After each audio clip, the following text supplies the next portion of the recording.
Welcome to Damn Good Movie Memories with your host, Brian Davis. This podcast is the cure for your long commute and super boring workday.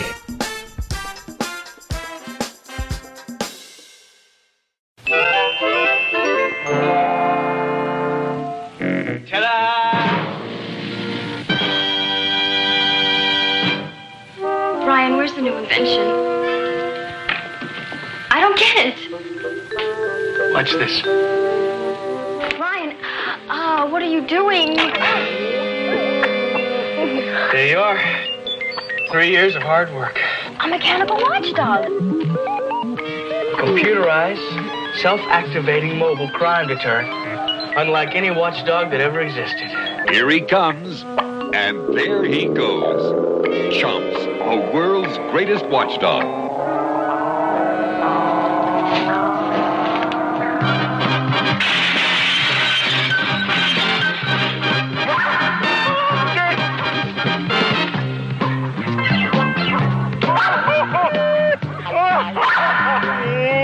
What can a little dog like that do? Even if it's an electronic dog. He can detect a prowler or burglar anywhere within his own property. A bite-sized, motorized,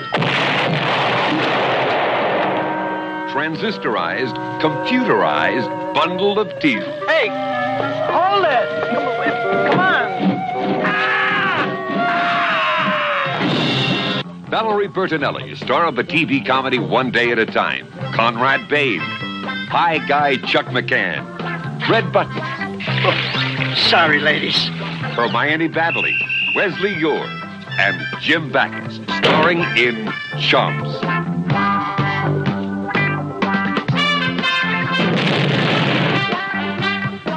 Turn him on, and he goes for your funny bone. A shaggy dog story from Hanna-Barbera and American International. Hey there, it's Brian Davis, and for this week's episode, we're going to cover the movie C.H.O.M.P.S from 1979.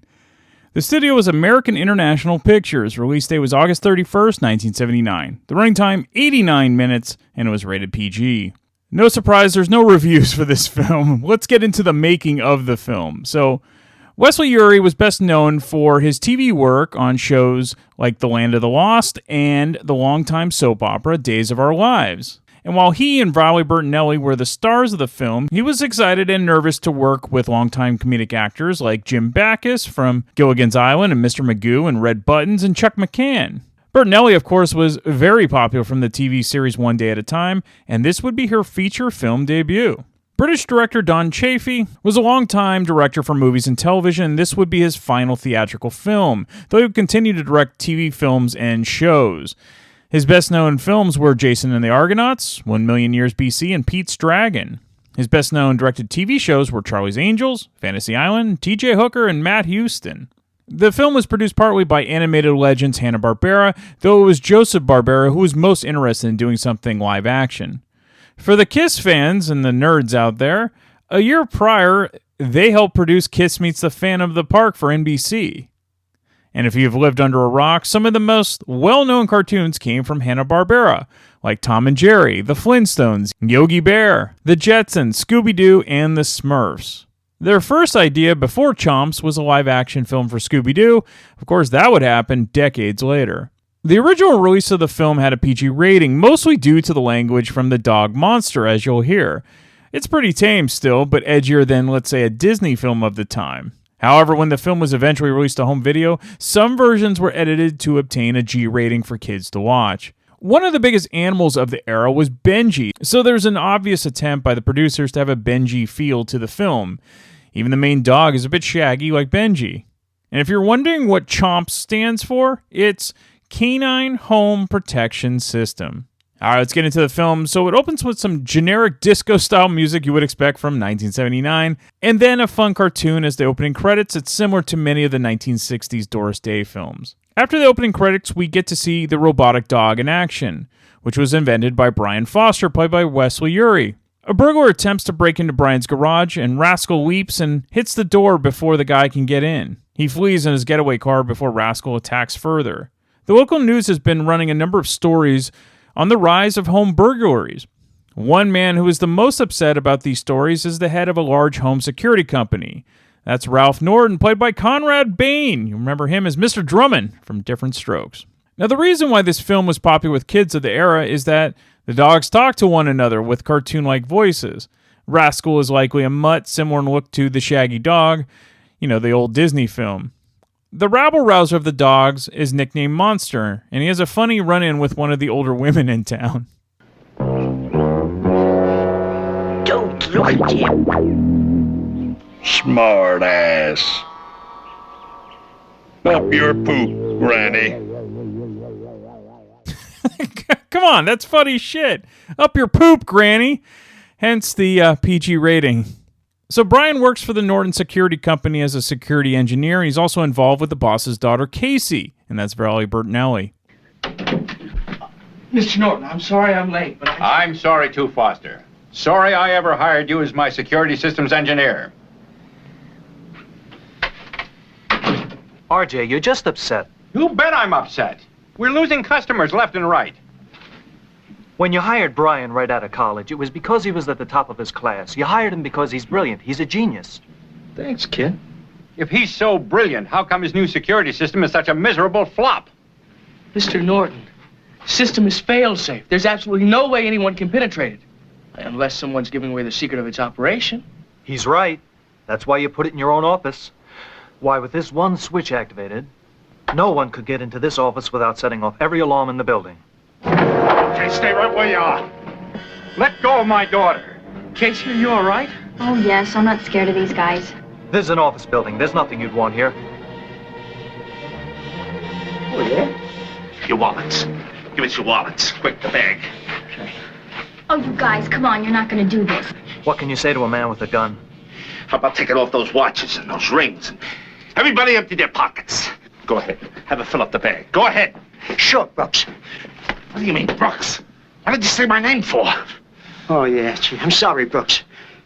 Okay, everything goes in the sack. Go ahead. And by the way, your rings and your stuff, too. Go ahead. Okay, sister, hand it over. You heard me. Hand it over. Here, do you want it in your hand or over your head? Casey, don't push them.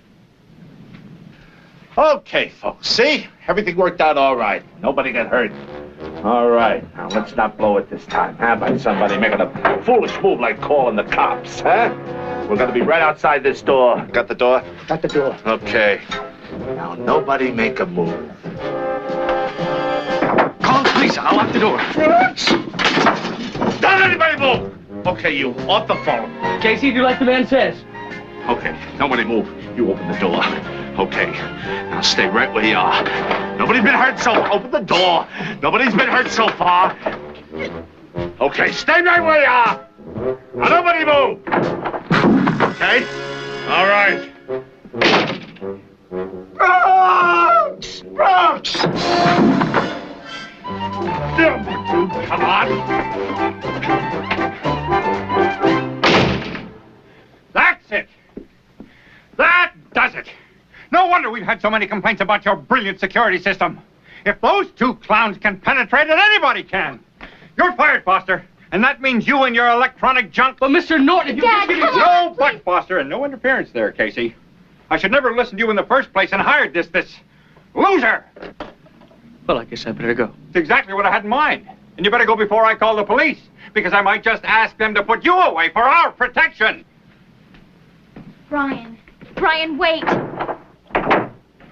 Dad, you're making a very big mistake. I'll have you know that Brian is just about ready with the new security system that will...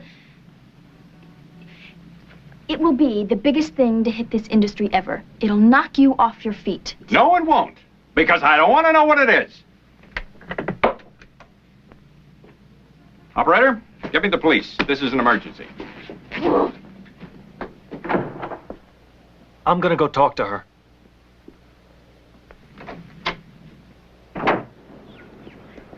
Look, Casey. Casey, don't worry. I think I can help you. I don't think so. You know how stubborn my father can be. Look, if Brian's got a new system, maybe I can figure out some way of getting your father to take a look at it. You know, give Brian another chance. How about if we have dinner tonight and we can talk about it? Huh? I don't think so, Ken. Look, I'd love to, but I really have to go over and see Brian. I'd love to help you, but I can't if I don't know what Brian's working on. I don't even know what it is myself. Look, all I know is he keeps telling me it's something revolutionary. Okay, drive carefully. Okay. And I'll see you later. Thanks Okay, a lot take care. for trying to help. That's okay. The two bumbling thieves were Brooks and Bracken, played by Chuck McCann and Red Buttons, and they kind of have a Lauren Hardy, Abbott and Costello type of comedy to them. As you can imagine, the film has a very live-action Disney quality to it as well, but with a bit more of an edge, mostly when the dogs talk to one another. And Casey visits Brian that afternoon to find out the revolutionary technology that he's working on. 48.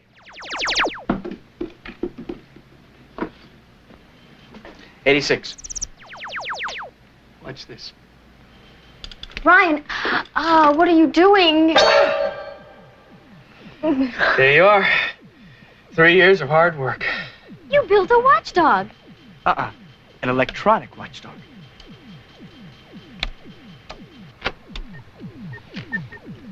Computerized, self-activating mobile crime deterrent. Unlike any watchdog that ever existed. It's fantastic. I mean, this is incredible. I can't believe it. Neither will the burglars. Take a look at this.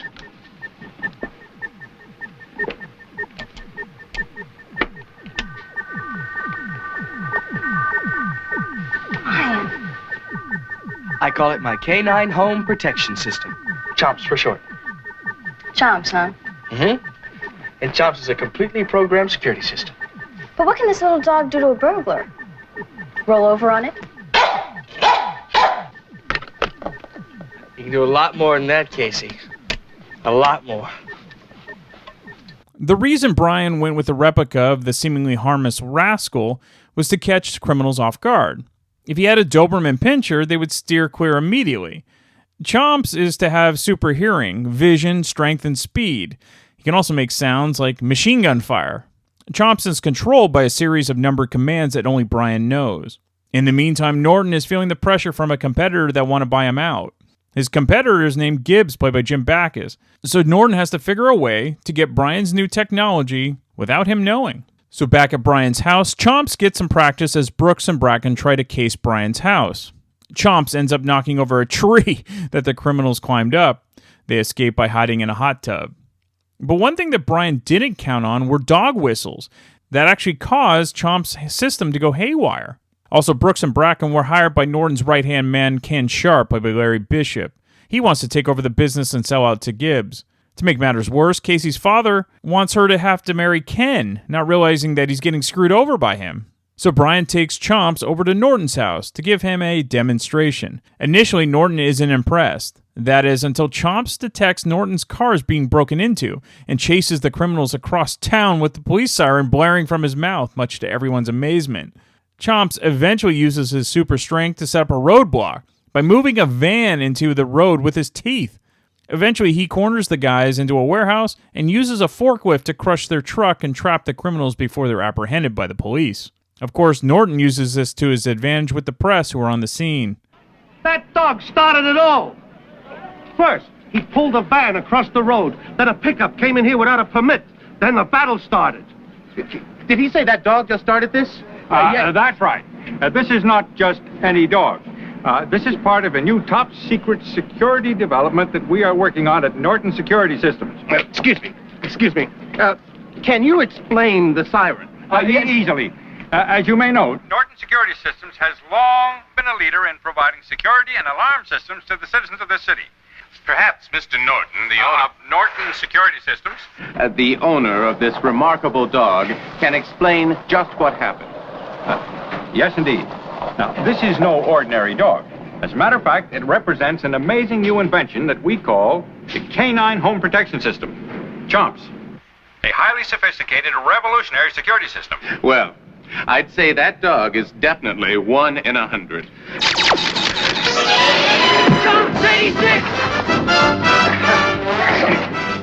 You triggered his karate jump.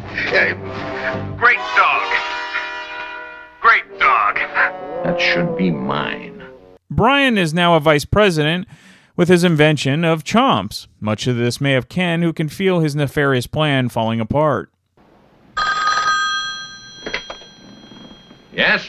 Carl, wait till you hear this. I found out what the revolutionary new project is. It's a dog. I know you won't believe it, but I didn't believe it myself until I saw it. But it can do anything. It's electronic, but it looks absolutely real, and it's top secret. Secret?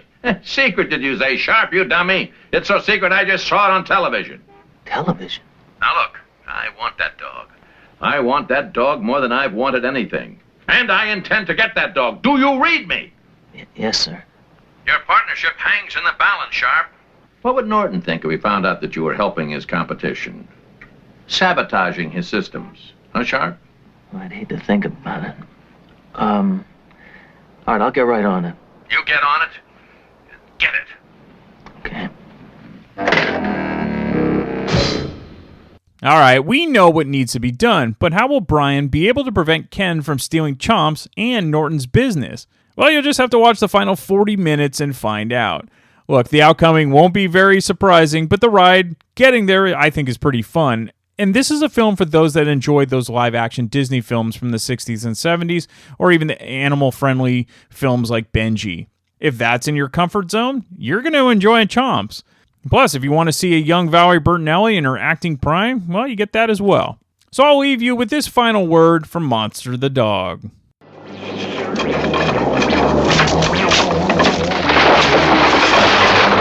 Oh, shit. Someone who I think inspired his whole career after Monster the Dog is special guest Samuel Wetz, who joins me to talk about this film. Did he know about it before I asked him to review it? Well, let's just find out. And then I'll be back next week to talk about yet another random movie from my DVD collection. Okay, we're back. And so, I always like to ask Samuel to cover the most random movies possible because his tastes in music and films are completely random as well. This is why we love him. So welcome back to the show, Samuel. Thank you for having me, Brian, once again. So had you actually seen this film or even heard of it prior to me asking? This is no idea. I have no idea this movie even existed. I knew of movies like this in some variation, like dog movies like Shaggy Dog or I'm trying to think of a bunch of them. Beethoven. Anything involving a dog that's a comedy, I'm aware of, but I don't think I've seen a dog robot movie or anything robot besides like maybe Blue Falcon and Dynomutt. That's it. That's the only thing I can think of. Is like robotic dogs. But, so had you kind of alluded to it, but had you seen any other the kind of animal films of the? Did you ever see Benji, for example? I don't think I have. I might have. If I saw a clip right now, I would know. Okay. If I haven't seen that. How would you say that Chomps compares to maybe the other animal comedies that you had seen? Not Air Bud withstanding. Oh yeah, Air Bud or Snow Buddies and stuff like that. Like talking dog stuff, Scooby Doo. Right. I would say I probably liked it as much as all the other ones. And I would say I also liked it more in other aspects of it. Okay. Because from what I understand, and I think you told me this when you brought this up to me, it's a TV movie, right? This was originally a TV movie? I believe it was actually put into theaters, but it didn't chart or anything. Like, I don't think anyone really saw it. So was it still like limited release or something like that? Exactly. Very low budget, yeah. Okay, so... And it feels like a TV movie. Oh, yeah, very much so. Very well. I mean, you got Hanna-Barbera, I should say, who were involved with a bunch of a lot of 60s and 70s, Saturday morning cartoons at the time. So it very much has that feel. The movie begins with a really good, which is my favorite part of the whole thing, is the animated opening sequence, which I thought was fantastic. Right. Super, super good, in my opinion. So... it very much has that feel to it as well, and I think that's what I got out of it was, seeing that in a live action setting because it very much is like a cartoon. It's like a freaking real life cartoon. It's a lot of ways. Absolutely, yeah. Whether if it was the characters or with the dog or the other dogs you see.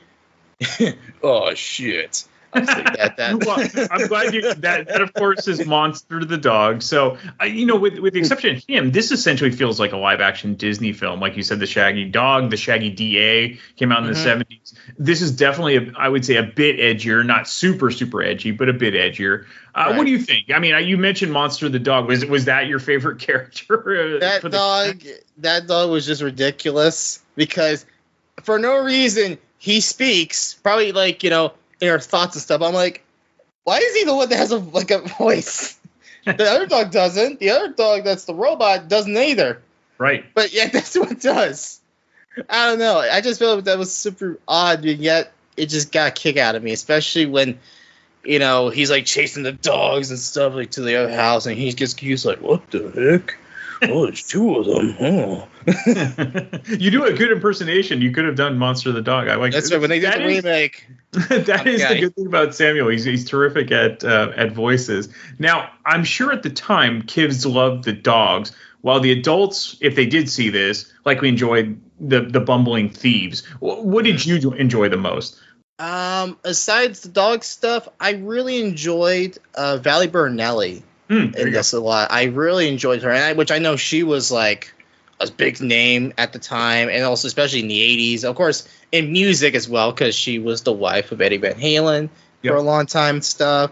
And I thought she was, I see the appeal of her. I saw like why people really liked her at the time and still do. She has that just upbeat personality, and I thought what she was, what was there for her to do, I thought she was really good at.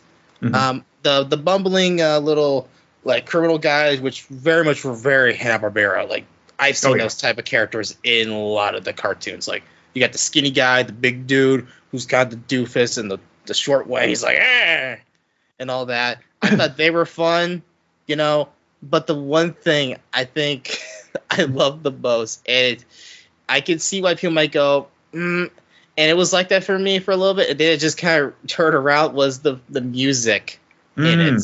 Especially when the dog chases stuff, it's like the same thing, same drop, just in the same length all the time. It's not a different version, a variation, or whatever. It's the same type of music piece they play throughout the dogs when the dog's doing something. Yeah. And at one way, I was like, man, this is getting on my nerves. I'm like, I kind of enjoy this stuff. And like, it went from like, okay, it's like, I'm getting annoyed to like, okay, you won me over again. So there's that. But there's a lot of things about it, too. Like, a lot of the humor to me worked for me and stuff like that. There's a lot of things I enjoyed out of this film for what it was. We'll also get into that, too. So it's not the equivalent of like the 1877 Cars for Kids, like that jingle that, haunts your dreams. It's not that bad, is it? Yes, or the Shamrock from Halloween 3. Oh yeah. Basically, just if you've seen Halloween 3, ladies and gentlemen, check it out. You will have Shamrock, on the brain for weeks. You mentioned Valerie Bertinelli, which is great. I mean, she was on the hit TV show One Day at a Time. Have you ever actually seen reruns of that? Probably clips, but I never sat down and watched the whole episode. But I know who she was. I know what she was known for, especially in the sitcom world and stuff. So she very much is like an icon of that, like a John Ritter, or I'm trying to think of a bunch of people, like a bunch of people in the 60s, 70s, and 80s. All throughout that period of time with sitcoms, which to me, 60s, 70s, and 80s sitcoms was the best. 90s sitcom and throughout, less about that, the better, in my opinion. It was kind of like, I guess, Justine Bateman was popular in the 80s because of Family Ties. And of course, like you mentioned Three's Company, like Suzanne Summers or something like that. Yes. But she was Suzanne Summers. Yeah. And Valerie Bertinelli was definitely younger. She was more like kind of the teenage era. And she hadn't met Eddie Van Halen at the time. So it's interesting to kind of see her right before she became, Mrs. Eddie Van Halen, which is kind of neat. Okay, so we kind of mentioned what you liked about the film. What didn't you like about the film? I felt a lot of times in the film, a lot of stuff seemed a bit rushed. Like, there were some things that just happened a lot to a point where I'm like, did that happen? Like, when I first watched it, and then I had, like, my next day thoughts about it, and I was thinking, like, wait, did that actually happen in the movie? Like, did that happen? There seemed some stuff that just seemed a bit rushed, but then again, it's a 1 hour and a half like movie. It's not a thought-provoking movie, so I can't really get like critique it that hard. But there was just some stuff I'm like, man, that just seemed rushed, or it just seemed predictable and stuff. But I have to, I can't get real upset about it. This is a film from like 1979. Am I right? 1979. Kids things. It's targeted for children, so. you can't expect like high art. No. You know, you really can't. And plus, it's about a robotic dog. Yeah. It's about a robot dog. You can't take this seriously all too much. You really can't. No, and essentially, were you entertained enough to keep for it to keep your attention? And it sounded like it was. Yeah, it kept my attention for the most part. I mean, there were some things maybe I go, I wasn't crazy about that, but overall, just that's like nitpicky things, like little nitpicky things. So I'm sure you've seen Different Strokes before. Yes. So you must have liked having Conrad Bain as Valerie Bertinelli's dad and the boss of the company. Yes. And I've seen his face in a bunch of stuff too. I think he was in a bunch of like movies in the 70s and 80s as well, because I recognized him. I was like, hey, I know that guy. But so he was great too. He was great. Oh, he was. Yeah, he was fun. I mean, that kind of lends to this feels like a TV movie, because most of these people were not movie stars yet. I don't even know if Valerie Bertinelli was in many movies, but for the most part, she was known for her TV stuff. Okay, so final thoughts. I mean, of the things you saw, what stood out the most? Would you revisit this? Are you upset that I made you watch this? Things like that. No. I thoroughly enjoyed it for what it was. Is it something that I want to go, oh my God, I gotta watch it again? No, right. But if I was like, hey, I want to watch something fun, like something that's goofy, that I can just kill a good hour and a half or so, I go watch it, It's entertaining, especially if you want to show a good movie for the sake. Like, I have a soon-to-be 6-year-old niece, and there you go. I think she would enjoy this a lot. She would very much enjoy this tremendously, because she likes a lot of goofy things like this as well, and other things as well. Because let me tell you something. People tend to say things about the current age of kids now. Let me tell you something. 6-year-olds ain't got nothing on me. Ain't got nothing on this, man. Because my nieces watch a lot of things online, and I'm like, should she be watching this? Like this for a game right here? But it's kind of bloody. But she thoroughly enjoys it. So if she can enjoy that, we'll also join like Bluey. There you go. This movie might work for her. Very much. Right. It's so kind of retro that that there's nothing similar to it, and it almost seems like even if the stunts aren't modern, that there's actually real stunt people doing this, which is kind of neat. Oh yeah, and you know what? A lot of the stuff that which is, I can't say they're action pieces, quote unquote, but like the chase sequences, I thought were really fun. Were creative at times, And I think there was some shot selections too that I thought, hey, that's actually pretty cool. I don't see that often, right? Which I always a big fan of that. I'm always a sucker for like unique or interesting ways of placing a camera on something or what have you. Like there's a movie we'll talk about eventually that has a shot that I'm like, oh, okay, that's really well done, And there's a lot of things, or just in general, there's like certain movies I've watched lately that will have like these great shots and everything that I'm like, you don't see that often anymore. Recently I just watched the latest remake of Nosferatu. Oh yeah. I really enjoyed it. There's a lot of shots that are just, you could just pause it and just be enamored for what you're looking at. It literally looks like a painting at times, the shots in that movie. But we're talking about C.H.O.M.P. here, ladies. We're talking about C.H.O.M.P.S. Well, no, I'm glad you brought that up, and we can take a side tangent. Have you seen the original Nosferatu from the early 1900s with Max Schreck? Yes. Okay. Oh my God, yes, I love that. It's like my favorite silent movie of all time, along with I think it's called The Kid with Charlie Chaplin. Yeah, we covered really it. good film, and the first ever movie I believe of all time, which is Trip to the Moon, I think that's what it's called. It's a very famous shot because it has a moon with a face and it has a rocket on its eye. Okay. Yeah, I think it's called Trip to the Moon.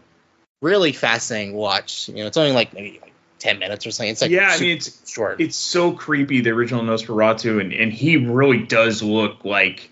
I mean, the makeup is amazing on that guy. Oh, Max Schreck is just haunting. I mean, even now, you take a shot of him in the original Nosferatu from 1922. Yeah. It's haunting how he looked, because he looks like they actually got a vampire. It looks like they actually got a vampire. 100%. It looks like, totally.